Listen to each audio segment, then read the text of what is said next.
It's time for the One Bar and Lupica Show, bringing you anything and everything Minnesota Vikings. Welcome to professional football.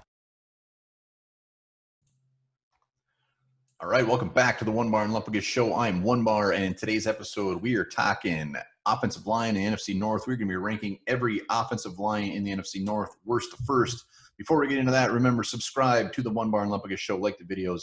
We're here every damn day. So, yes, offensive line, Vikings fans, yikes, be prepared. Be prepared. This is not going to be one of our best moments on the One Bar and Lupica Show. So, let's just get into it. Number 4, Minnesota Vikings coming in easily in last place. I shouldn't say easily, but fairly easily. They come into last place. You know, they're bringing back the same offensive line as last year, their starters, minus their best guard, Josh Klein. Drew Samia, Dakota Dozier get to have that fantastic battle to see who gets plugged in at that right guard position. But when you look at it, Brian O'Neill, very good. Garrett Bradbury will be better. Pat Elflein, we don't even need to talk about that. And Riley Reef, a year older, he'll be all right. He'll have some good games, he'll have some duds. That's pretty much Riley Reef's MO. My biggest concern is that guard position and the fact that Pat Elflein's still out there. I'm really banking on Bradbury to be better. I'm banking on Brian O'Neill to be the Brian O'Neill we all know. Yes, we have some pieces behind them. We drafted Ezra Cleveland, Oli Udo. Who knows? Maybe he could be a sneaky play at one of those guard spots. But the Vikings, nothing screams that they're going to be any better. In fact, they kind of scream that they might be a little bit worse. The future is a little bit brighter with Ezra and maybe Bradbury continuing to get better. But for now, Vikings dead last in the NFC North. A mildly close second or third is the Chicago Bears. 2018, the Bears were pretty damn good, but they took a big step back in 2019. Bobby Massey and Leno, their tackles on the outside, just were not themselves. Luckily, they got Cody Whitehair, James Daniels in the middle of that offensive line to help them.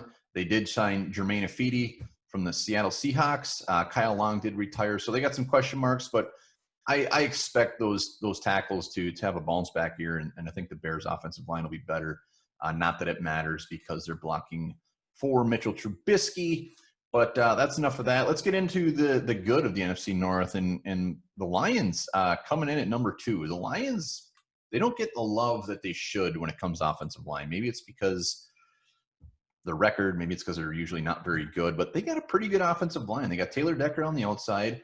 They brought in Vaitai from the Eagles, where they threw a ton of money at. He's replacing Rick Wagner.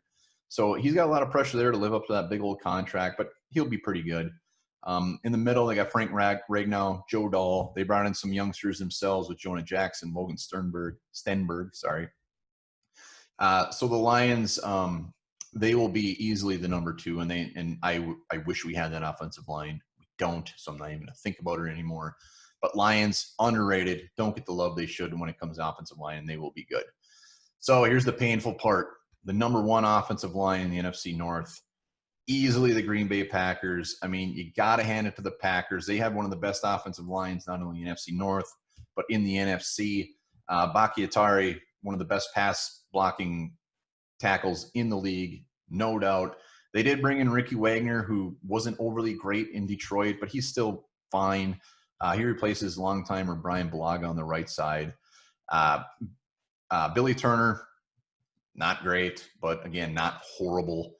And then Corey Linsley in the middle, very, very good center. And Jenkins, the rookie from last year, he's going to be a rock. He is going to be very, very good. So the Packers, damn, they got a good offensive line. They're easily number 1.